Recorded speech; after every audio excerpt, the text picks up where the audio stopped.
Lion territories in the Okavango Delta are brutal environments.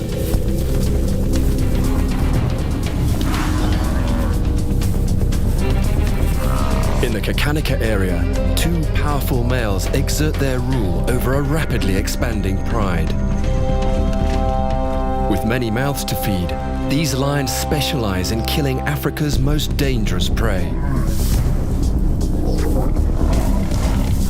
But their feast turns to famine. Drought pushes their food source out of the area, leading to a ferocious confrontation with a neighboring pride. On the brink of starvation, they are forced to find an alternative, a dangerous strategy that will test their skills in every way.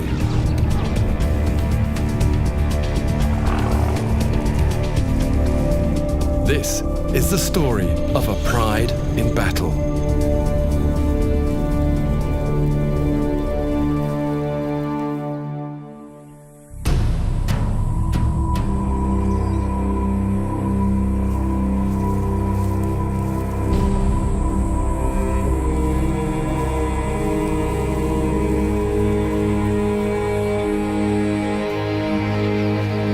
At the beginning of summer, two lion brothers take ownership of one of the most sought-after pieces of land in southern Africa.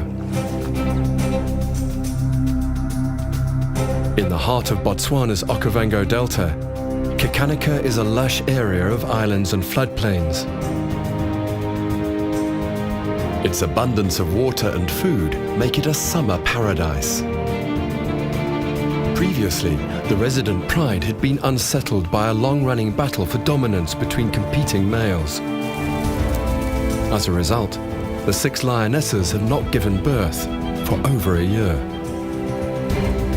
But when the two powerful brothers took over the Kakanika pride, things changed. The result of this new stability is a rapid expansion in numbers.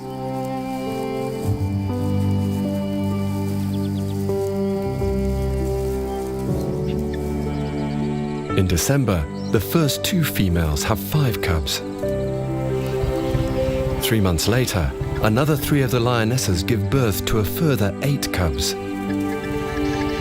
In such a short period of time, the pride increases by a total of 13 cubs.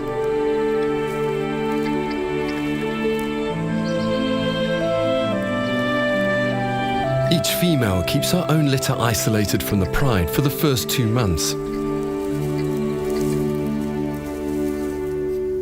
Born at the height of summer, these cubs, the future of the pride, are off to a good start.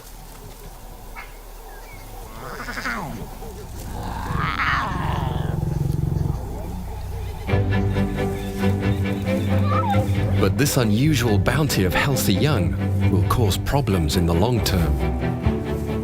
At 3 months old, they start to eat meat, and all of a sudden, the adults have an extra 13 mouths to feed.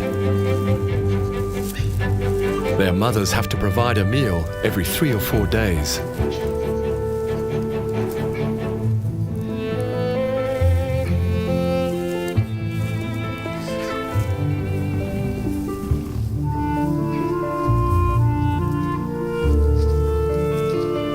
Welcomed into the pride, the cubs thread their way into the social fabric.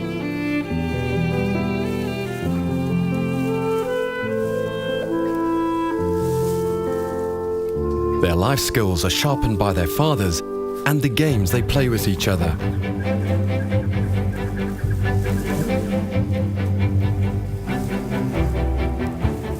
The Kakanika brothers are extremely patient and tolerant fathers.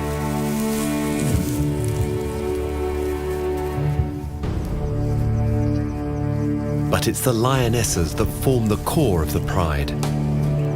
They're bound by a collective purpose: to hunt.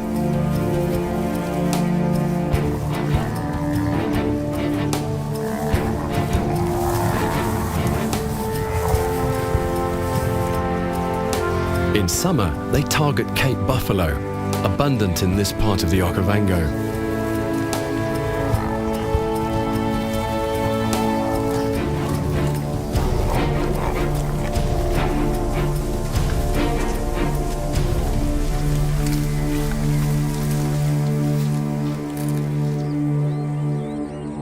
With plenty of green grass, the buffalo move in huge groups. Each herd is at least 400 strong, the perfect balance of numbers where the births outweigh the killings by the lions.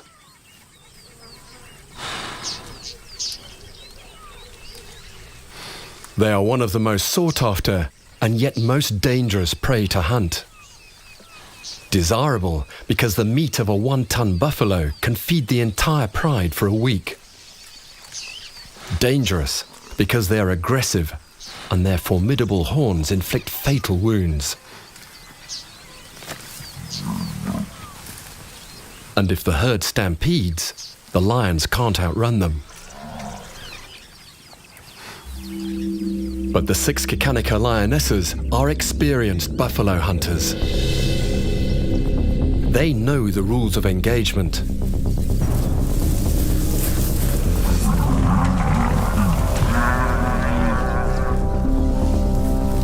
They single out a buffalo, one they can separate from the herd.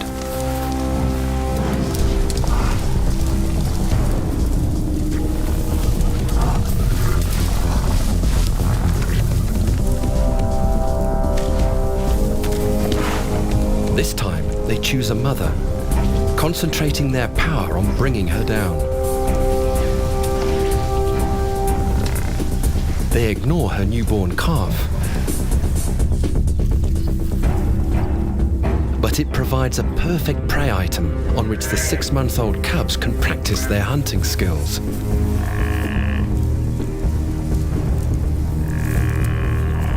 Every chance they get to kill brings them closer to independence. By the age of 2 years, they'll be expected to pull down much bigger buffalo than this.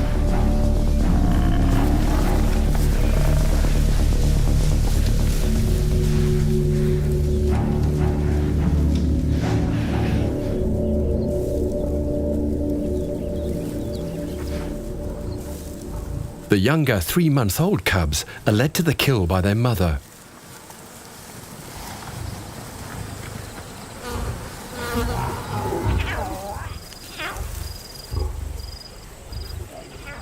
At this age, they find the mountain of meat both tasty and entertaining. Adults and cubs gorge themselves at every meal, feeding side by side. The Kikanika pride is unusual in this respect. Lions normally eat according to hierarchy, males first, cubs last. Perhaps the abundance of food allows the pride males to relax the rules.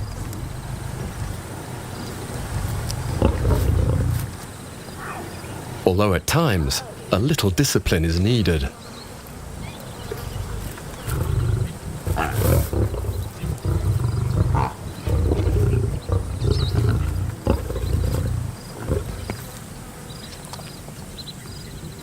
During summer, while the buffaloes graze in the Kikanika territory, the pride is guaranteed regular meals. But as winter sets in, the rains stop, and the lion's fortune starts to change.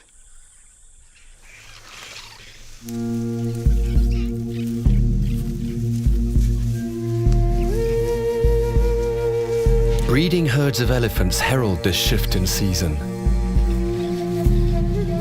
They arrive from the surrounding Kalahari Desert and spread into the forests and floodplains of the wet Okavango. Their presence here indicates that the waterholes in the surrounding desert have dried up, and the vegetation is shriveling in the heat. For them, the main attraction in Kikanika is the permanent water.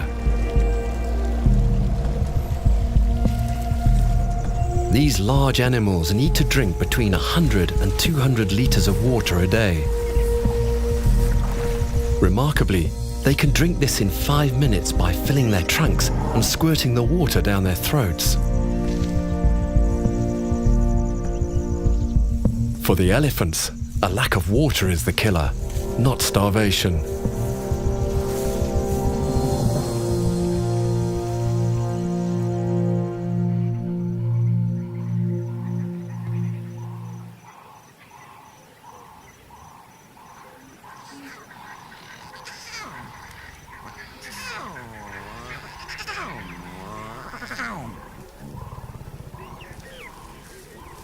the cubs are oblivious of the hardship to come. For them, every day is a play day.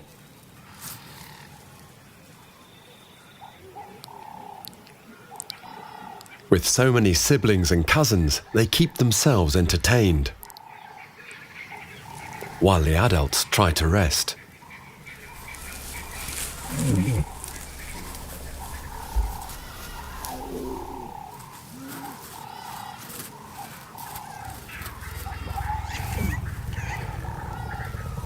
A cub can usually demand attention and milk from any of the lactating mothers. But with so many sharp-teethed little mouths looking for milk, the mothers show irritation towards cubs that are not their own.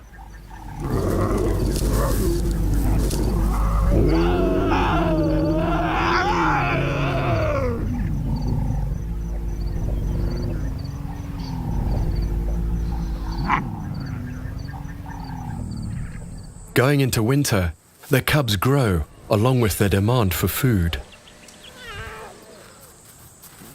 The pressure increases for the lionesses to provide more meat.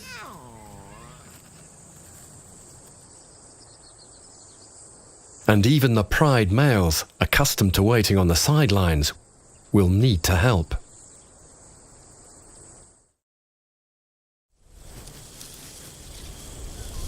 Hunting requires a team effort. Each lioness knows her role in a well-thought-out plan.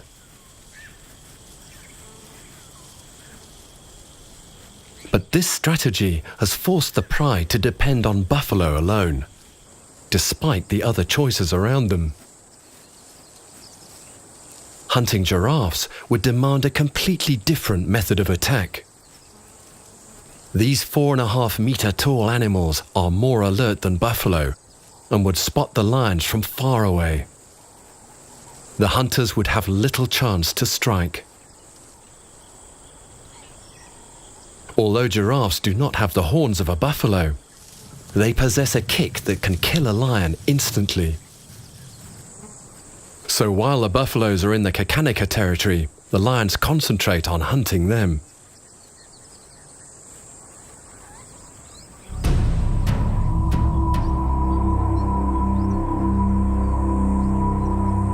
But the season has changed. As the buffalo exhaust each field of grass, they move on, forced to progress to the next.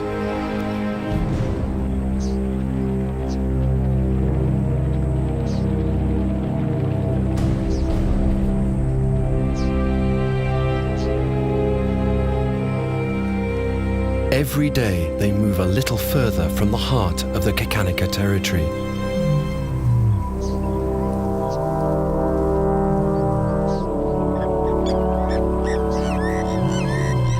The male lions follow the herd, constantly watching.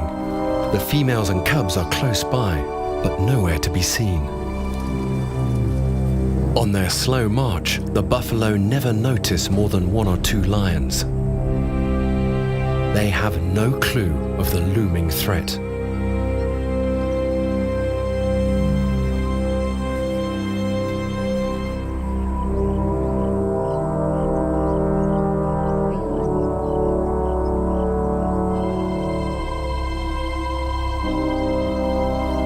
For several days, the predators follow, sizing up their options, searching for any weak link in the herd.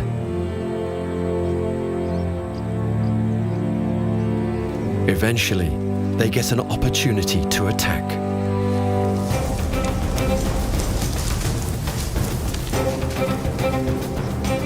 One of the males and a lioness chase random victims to fragment the herd. Unwittingly, the cubs get in the way, adding to the confusion, at risk of being trampled.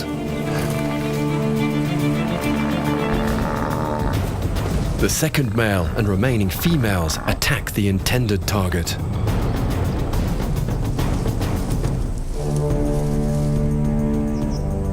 Using all his strength, the male tries to suffocate the buffalo, but its straining muscles form a steel barrier around its throat. The lionesses do their part, trying to immobilize it by piercing its spine. Once the buffalo is down, the hunt should be over. But the herd returns in an attempt to rescue their comrade.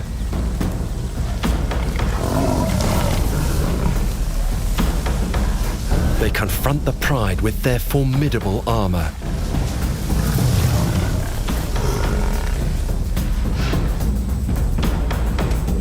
They lick the fallen animal, encouraging it to stand, and form a barrier between the injured buffalo and the predators. Then, one buffalo challenges the pride, and behind, their fallen fellow tries to rise.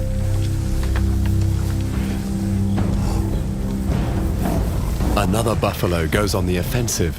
Behind, the injured one stands and disappears with the herd. The buffalo win this battle.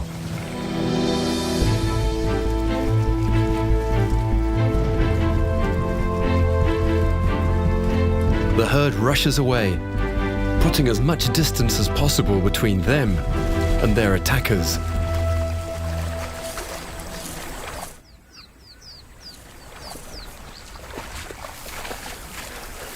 Days of shadowing the herd have come to nothing. Though hungry and tired from the failed attack, the lions cannot rest.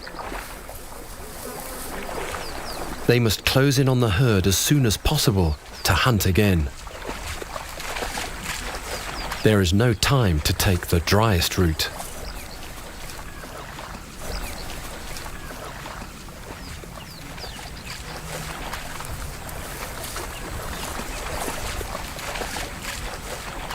The cubs cross reluctantly.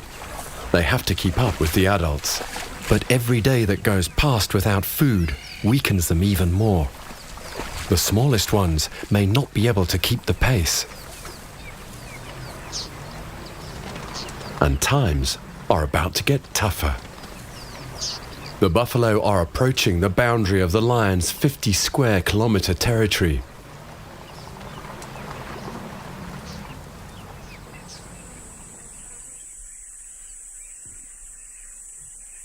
It is now the middle of winter. This is the peak of the dry season, and the buffalo's quest for better grass is about to lure them away.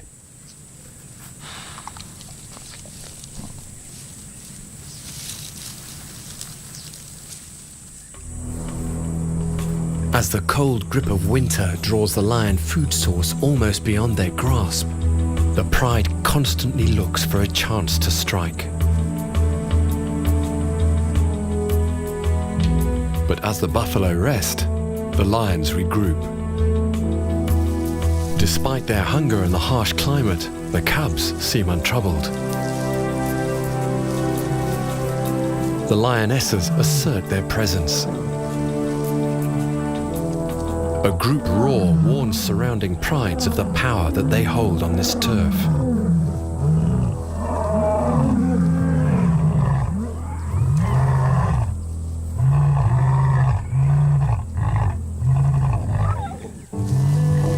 The 5 mothers take time to bond with their own cubs.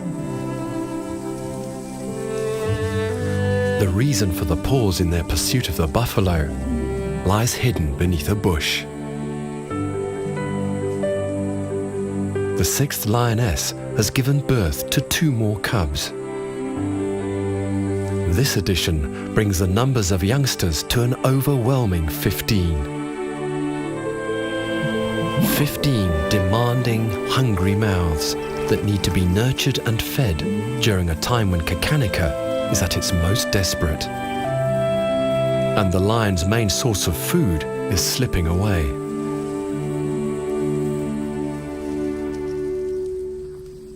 Meanwhile, more and more elephants arrive, forced here by the drying of the edges of the Okavango.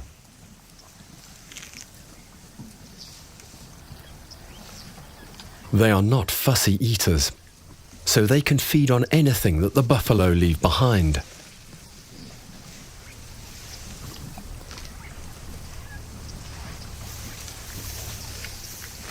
they dig to uproot bulbs and roots.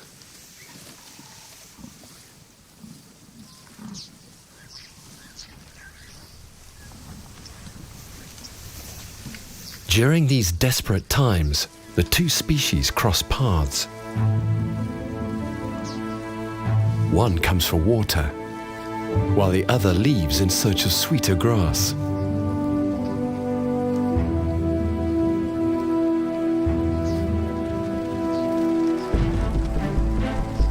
The buffaloes move through fields of dust. The grasses here will not grow again till the next season's rains.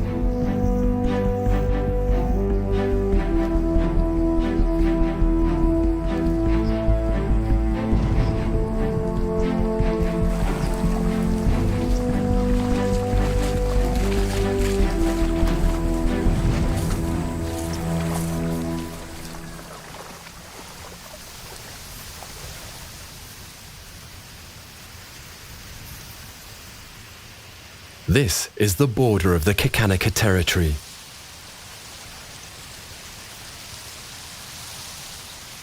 An invisible line the lions cannot cross because another pride rules the other side.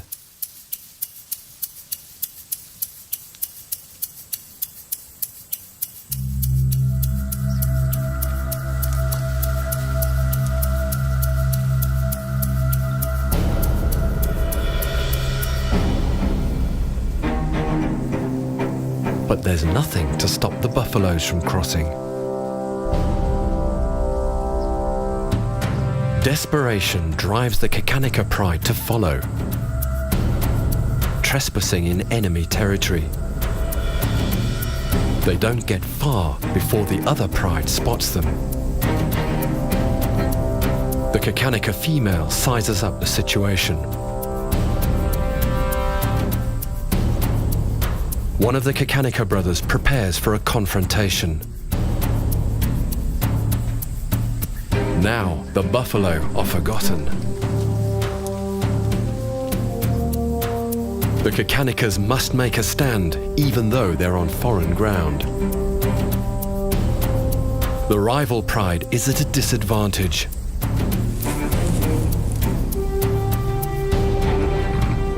Their dominant male is not with them, so they turn back. The Kakanika male gives chase. The resident pride must make a run for it.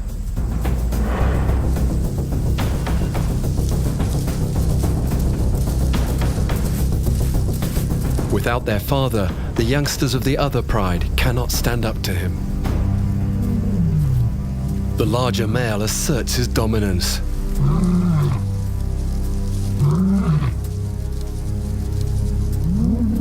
Even though the resident pride retreats from the intruders, they're still the winners.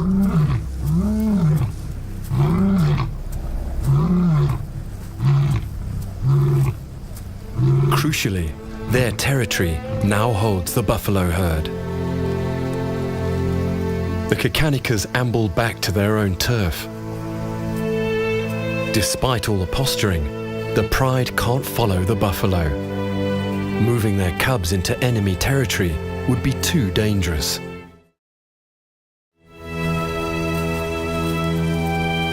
The buffalo have left Kakanika for the rest of the season.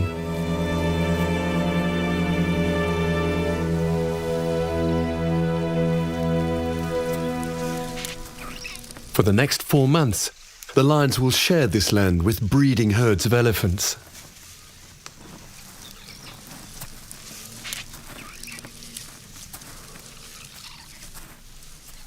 The pride keeps moving. Now they're looking for anything they can chase down and eat.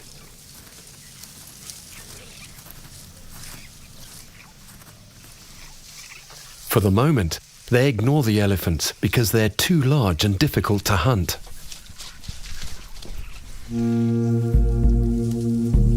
The elephants linger in the barren landscape, bound to the water that is their only lifeline.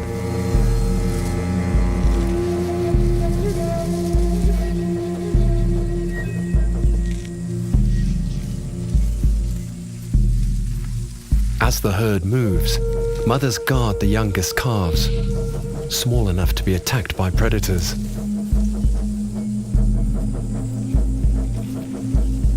The adults protect their babies closely for 4 years. Then they're on their own.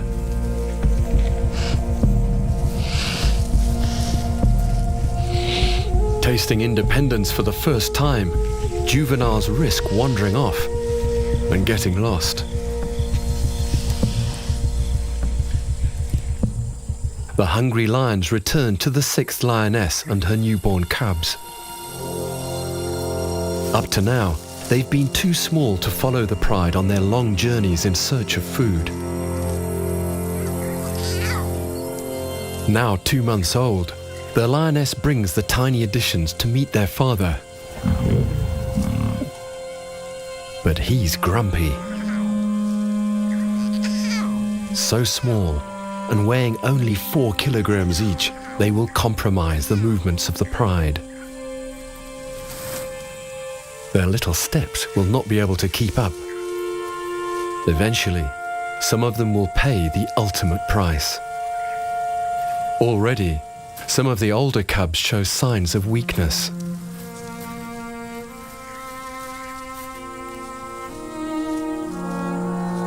They can't rest for long. The lionesses take the lead. The pride must keep moving in search of food.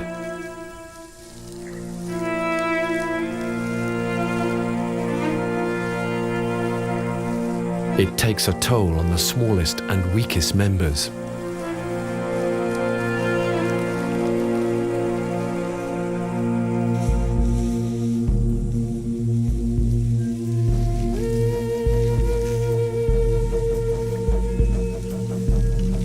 The starving lions start to look at the elephants with interest. With nothing else to eat, perhaps it's time to reconsider.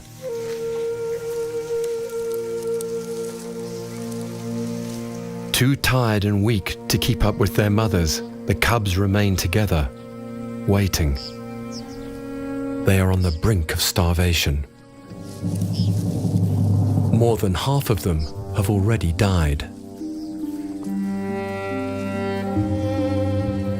Only the fittest will have a fighting chance, but without food, they too are in imminent danger. Their mother's return brings no relief, just some affection. The cubs try to drink, but the starving lioness's milk has dried up.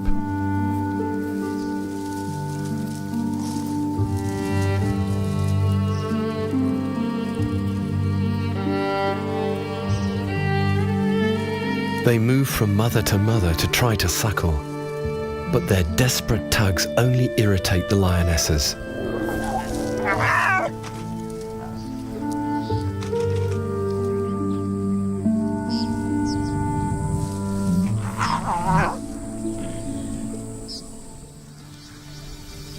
At this point, even the strongest cubs only have a few days left to live.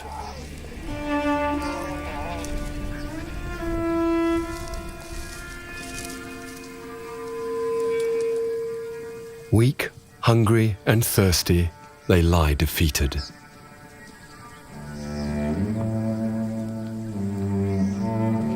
But the lionesses never give up. They scan the horizon hungrily, looking for something edible.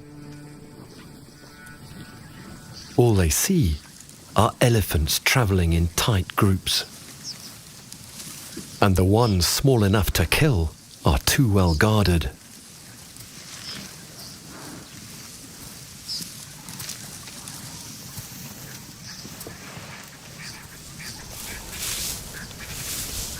The lionesses can't wait any longer and start following the herd, hoping for an opportunity. Perhaps a youngster will get injured or drop behind. For the young elephants, this is no time to be alone. Eventually, this last-ditch change in strategy pays off for the lions. During this desperate time, nature gives the pride a lucky break. But at the same time, it deals its cruelest hand.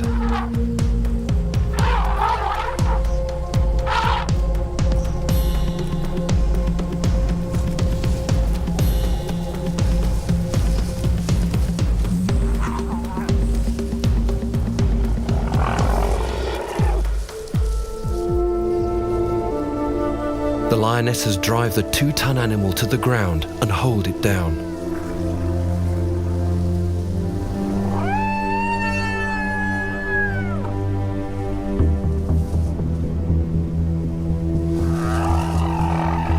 The lionesses are expert buffalo killers, but they've never tried to kill an elephant. Their teeth can't penetrate the thick skin, and the neck is too wide to strangle. So they attack the soft and vulnerable spots. Without a muzzle to suffocate, they try to crush the trunk. Unable to kill the elephant, they start to eat it alive.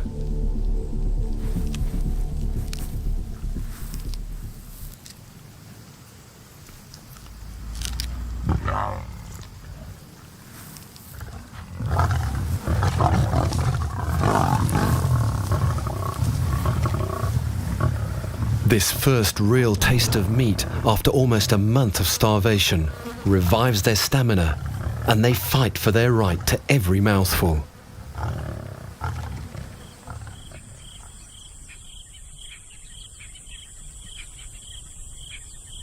Twice the size of a buffalo, the young elephant keeps the pride well fed and introduces them to a new and bountiful source of food.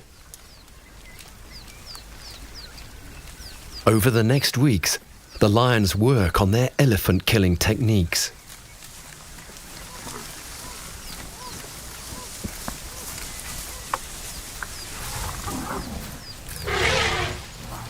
But when the elephants retaliate and stampede, the lions have no choice but to run for their lives.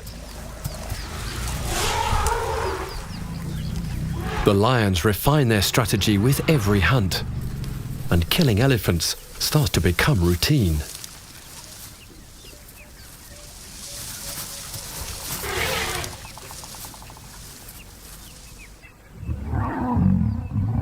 But their success does not go unnoticed.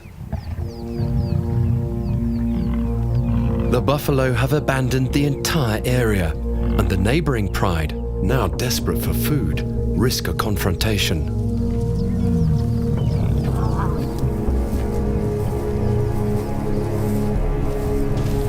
The Kakanicas, with their food and territory to protect, won't tolerate it.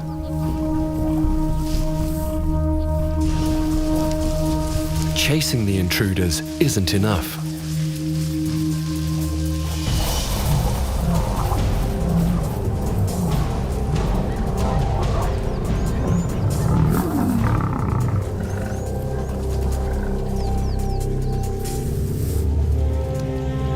Cornered by the big male, the young trespasser doesn't look him in the eye. A direct stare would mean a challenge and certain death. Too young to stand his ground against the powerful older male, the intruding lion submits. The victor struts around, basking in the glory that victory brings. The young male is lucky to have escaped with his life. But he's branded forever, his genitals mutilated in an ultimate act of dominance. The other Kakanica male concentrates on the trespassing female, brutally enforcing his genetic rights.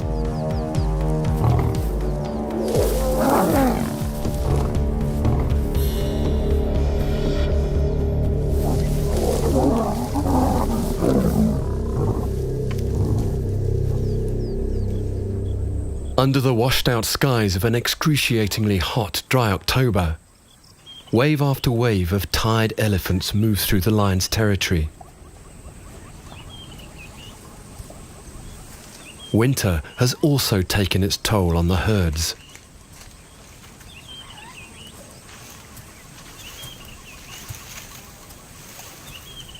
Although Kekanika provides an endless supply of water, the dry vegetation offers little nutritional value. Mothers and calves are weak, and older youngsters stray away from the herd and get lost.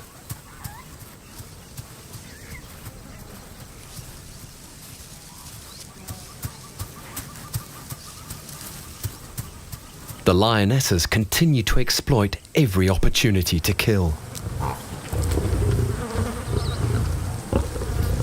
What started as a desperate season for the lions turns into a time of gluttony. In 1 month, they kill 5 elephants, which will see them safely through to the approaching summer.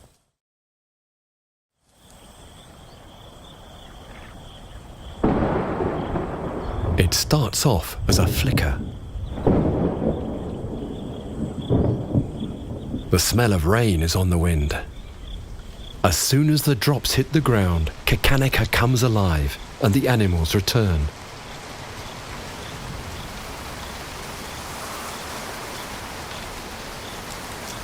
The breeding herds of elephants travel back to their summer feeding grounds in the outlying Kalahari.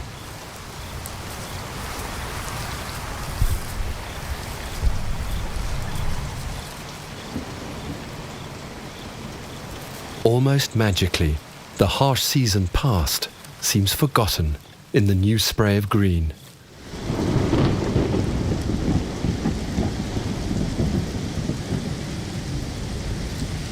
In their battle for survival during the most desperate season in decades, only 7 of the 15 cubs survived.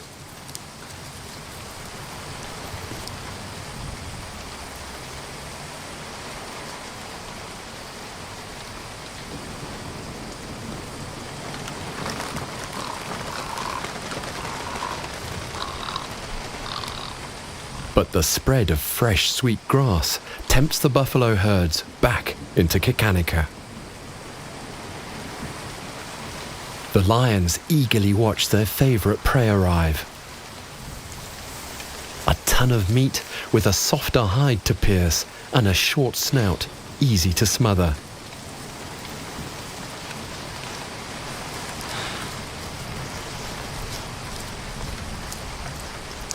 The familiar game of cat and mouse resumes. The biggest buffalo walks aggressively towards the lions, hoping to frighten them away. But the lions are familiar with this game.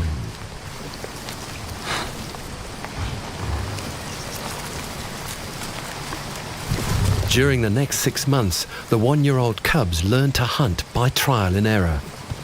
They soon realize that it is not as easy as it looks.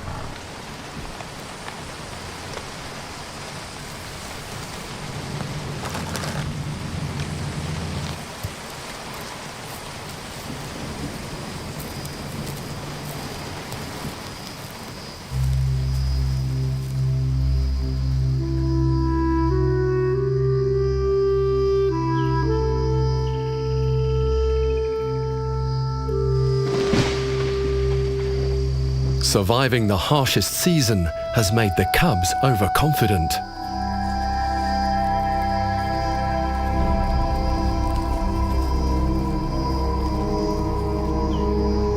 They blunder into the buffalo herd. Their inexperience puts their lives in jeopardy. Buffalo attack as a group and can easily stampede over the lions using their horns as lethal weapons.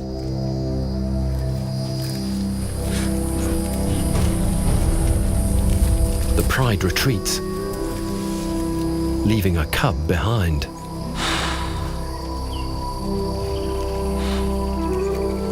He takes refuge on a fallen tree, but it's not high enough. He's left in the line of fire.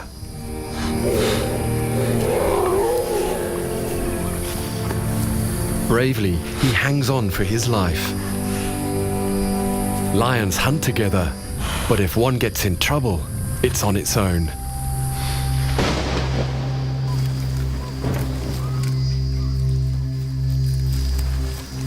Eventually, the buffaloes lose interest, and the pride returns to the traumatized cub.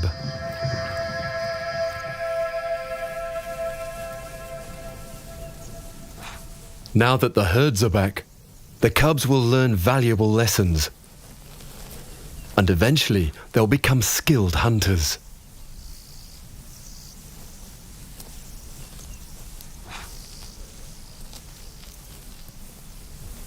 The pride approach the buffalo with renewed confidence. They know the drill. As usual, the lionesses take the lead.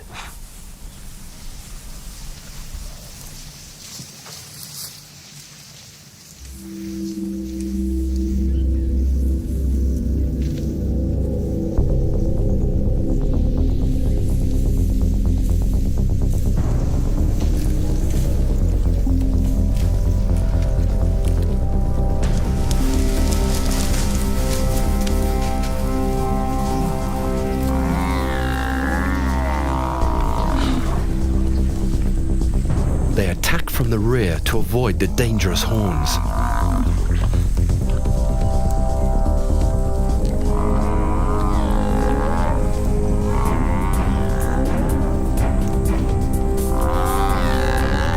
They try to pierce the spinal cord.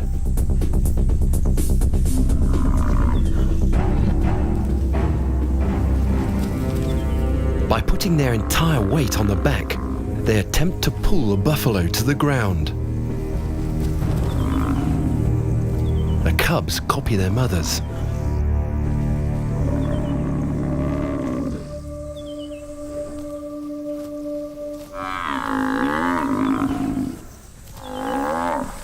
During the summer months, the constant supply of meat builds up the youngsters' strength.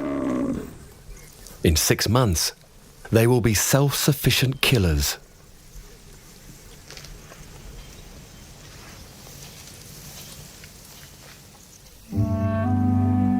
With all the food on their doorstep, the lions don't have to move far to hunt. So they spend most of their days resting.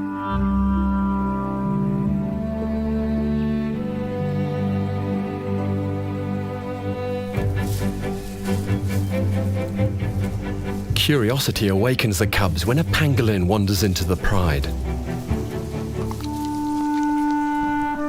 The curled-up ball of scales provides some amusement for the bored young.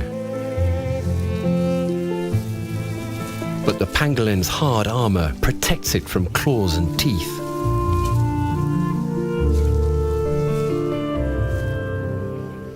With its vulnerable parts tucked away, the pangolin waits until the lions are gone.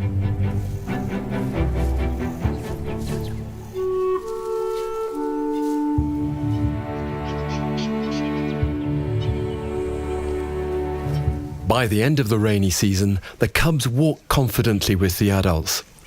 The pride now has 14 hunters. The young males' manes have started to grow.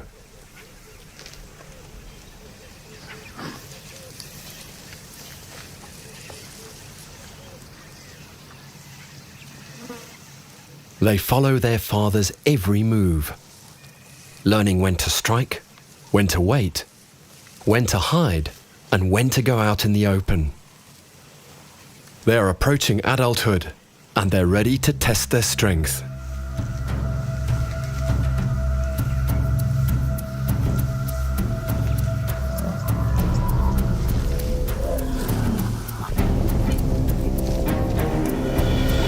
They stride up front with the two Kakanika brothers and attack side by side. The heavy male straddles the buffalo's back and the female tries to trip it to the ground. When the buffalo retaliate, the cubs stand their ground with the adults. Relentlessly, the entire pride attacks to weaken their prey. The buffalo's leg breaks.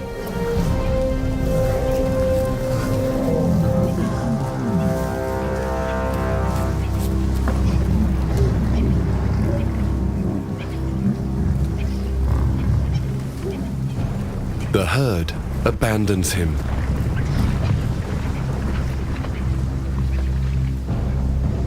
Again, the lions attack from behind to avoid the horns.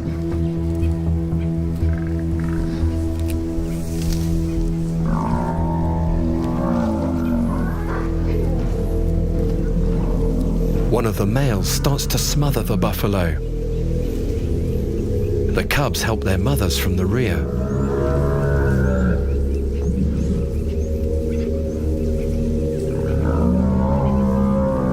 Even with a broken leg, the buffalo won't go down.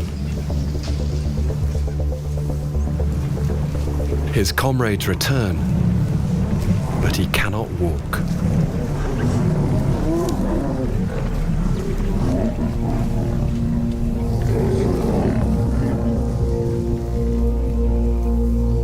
Adrenaline surges through him. He uses his only weapons to inflict pain on his attackers.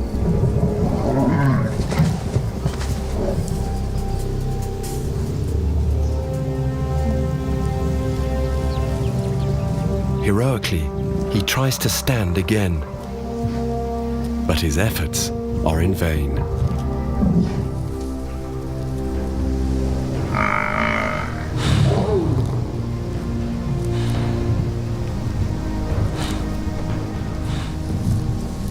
The lionesses and cubs keep him down.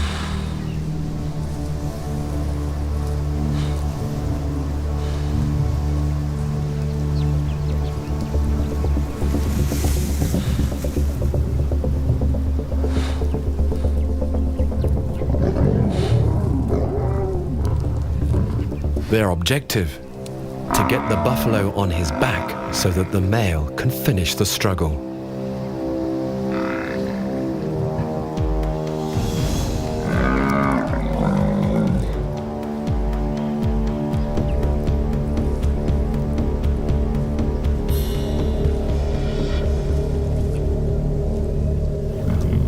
The epic battle finally ends. The lions have won.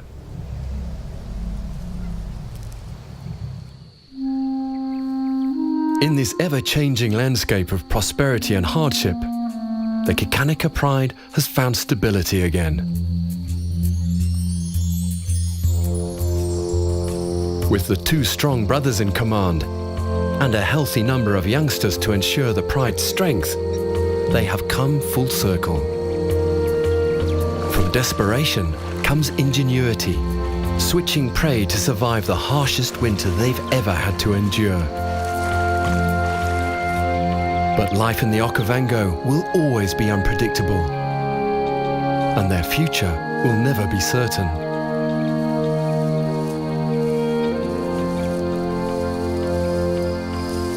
Soon, their fathers will expel the male youngsters, and they'll have to face these challenges on their own.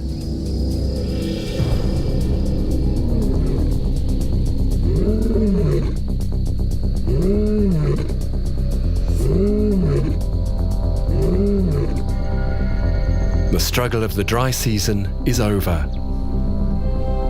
but the struggle for survival never ends. The Kikanika lions will always be a pride in battle.